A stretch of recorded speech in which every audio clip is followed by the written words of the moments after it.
Hi guys, I'm Monte. I am a member of this program, Hey, Monte. and my Hi, Monty. problem is alcoholic thinking today. Um, Suffered from the drinking part in a long time, and I never want to forget that. So I'm glad I'm here. I'm glad I'm still got a place, like Frank says, a place for me to come to. Um, and I didn't realize that I asked Frank to be my sponsor because I thought he was crazier than me. But looking back, I can see that a little bit, but. Uh, You'd have to be pretty crazy to take me on, I suppose. But yeah, I was pretty out there, and you know, I didn't know what I was going to say tonight, so I was thinking about it, and I was like, well, it's probably just going to be me telling on my alcoholism, you know, because I've been in like a funk recently, and that's for me as an alcoholic. Of course, that gets me into my head, and then I'm sitting there spinning on trying to figure out my problems, and it's all based on fear again. And that is my problem because I magnify the heck out of everything and I try to figure it out, right? That's my ism. Um, and this is my medicine. And honestly, I haven't been attending as many meetings as probably medicine needed right now. And somebody was sitting next to me last month, and they said they're celebrating like 34 years or something. And so they're going to do 34 meetings in 30 days. And I was like, oh my God. But I did like, but 90 and 90 for 5 years. So I mean, it's not like I can't do that. And and I thought I just kind of folded my arms and thought that's crazy. When actually that's pretty sane. And then I realized I'm crazy again. And then so I turned to him and said, next month I'm celebrating 27 years. Does that mean I should do 27 meetings in 30 days or 31 or whatever? As a joke, my smart assness. And and he said, "Yeah, you should. Why not?" So that's actually what I'm going to try to do this month, and it's probably gonna because he was honestly he was struggling and struggling with stuff, and it still happens, right? Because we still have the ism. And then I saw him like a week later, and he looked happy. Imagine that, how these meetings can treat us and do for us. It just gets me out of me, and that's the best place I can be, definitely. And that's what this program has taught me mostly is to get out of myself and not try to figure my problems out. As a matter of fact, I need a power greater than myself to be able to do that. And I didn't know how to do that at all, but it laid it out there pretty good. Surrender, maybe believe that there's something bigger than you, egomaniac. And I'm talking to me. And, and, uh, you know, um, do a little demonstration of a prayer, maybe, whether you believe in it or not, and then launch into that action. And that action will be looking at myself as honestly as I possibly can, and then sharing that, and then asking for a new direction to go forward with that, and then watching things unfold beyond what I could ever imagine, right? And that's been my life since then. And I still get, bottled up in self and bottled up in ism. I'm not going to say that's gone away. But today I have a prescription for that, and it's up to me today since I took a lot of responsibility for my alcoholism in the beginning, whether I want to do that or not. But I know the cons or results. Okay, I know the results of not doing it, and I know the results of doing it today. So this is what I always get forced into doing, unless I want to actually go drink and become that person that's like um, unreachable again. I don't want to do that. That pain I still remember, and it goes far for me. I also struggle with outside issues, which my ism made that 100% worse. And today I don't struggle with those issues in my life today due to this program because I do this thing. It helped with even that. So that's it's my prescriptions to come here and try not to get too hard on myself and realize this is all about becoming human, man, and it's not doing this thing perfectly. And that's kind of what I've been struggling with lately, getting on myself about that. So I need to come here and I need to reach out to somebody else and I need to see a reflection of me in the past, right? Or I'm not going to be able to see very clearly. And honestly, I look around here and I don't see a lot of people that I would consider suffering from the physical illness. And I've kind of been thinking like a lot of meetings I've been to recently, I haven't been seeing a lot of that.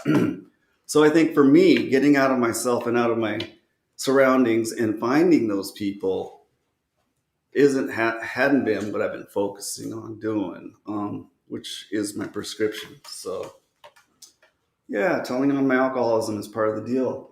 And that's what I'm doing here. So that's what I need to do to maintain my sobriety and to maintain some type of form of sanity so that I don't start believing in my head again. And yeah, I did come to Frank because he understood that. And he didn't fake it. He was like, I'm a human being and I still got the ism and I still he just said it straight the way I could understand it. I need people like that. Weren't all just so happy, joyous, and free I couldn't reach it, right? Because I struggle with that kind of thing. I struggle with realizing that I've changed. Yeah, I have a cognitive issue. Realizing that just because I'm feeling down doesn't mean I'm that piece of crap I was, right? I have a problem seeing clearly on my own. And so yeah, I mean, I even get some outside help with that because sometimes I need to focus in on that in regards to how I see myself, because I just can't see myself clearly. I need a reflection. I need you guys. I need to be helping other newcomers struggling with stuff that was so immense for me at one time, but now it's like, what? You just do this kind of thing, and then help them, wake up to believing they're not believing in their own thinking, so that I'm not doing that because I get that reflection. So, anyways, I don't know what more to say about this deal. I am coming up on celebrating 27 years, and I don't know how the heck I did. I don't know how the heck that happened. And when I'm talking about it, honestly, I could see that I've changed quite a bit. I used to walk around, in these rooms and scare people, from what I understand. And that's what it was like. I'd come into the rooms, I struggled. What it was like, alcoholism brought me to my knees, and I ended up here. And then I fought you guys for 8 years about it until I got really to my knees and realized this is killing me. And the only way out is surrender because I haven't seen anything else as hope. So I did that. And then I fought you guys inside the rooms, not drinking and getting even crazier from firing sponsor to sponsor to sponsor because they weren't doing the program right? Because I was so arrogant and full of myself still. And that took me another 6 months and to get a surrender, to get a sponsor, to listen to his direction, what he did.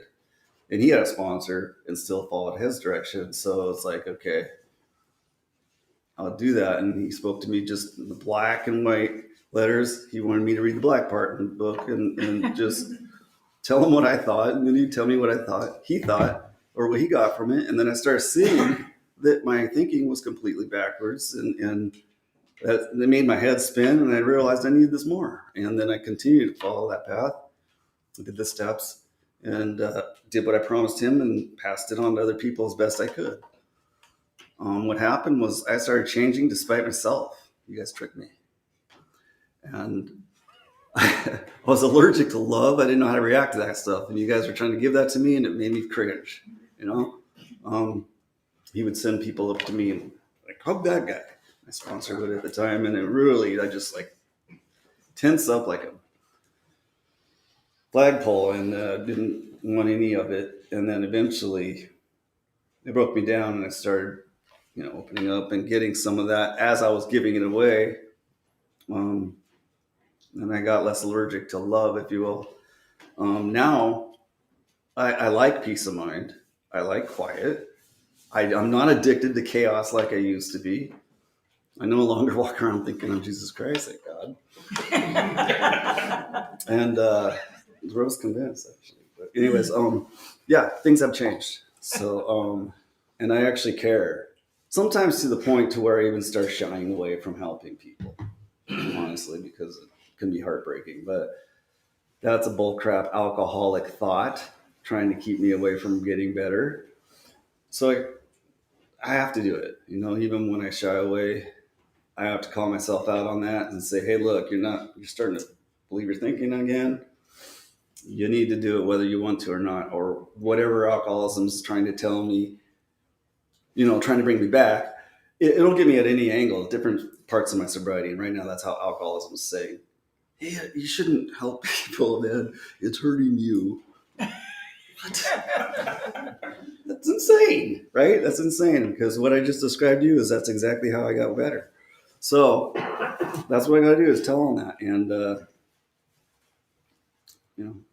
and keep coming back and keep doing this thing as if I've never done it before. That's how I do it, because I can't start thinking I know what I'm doing.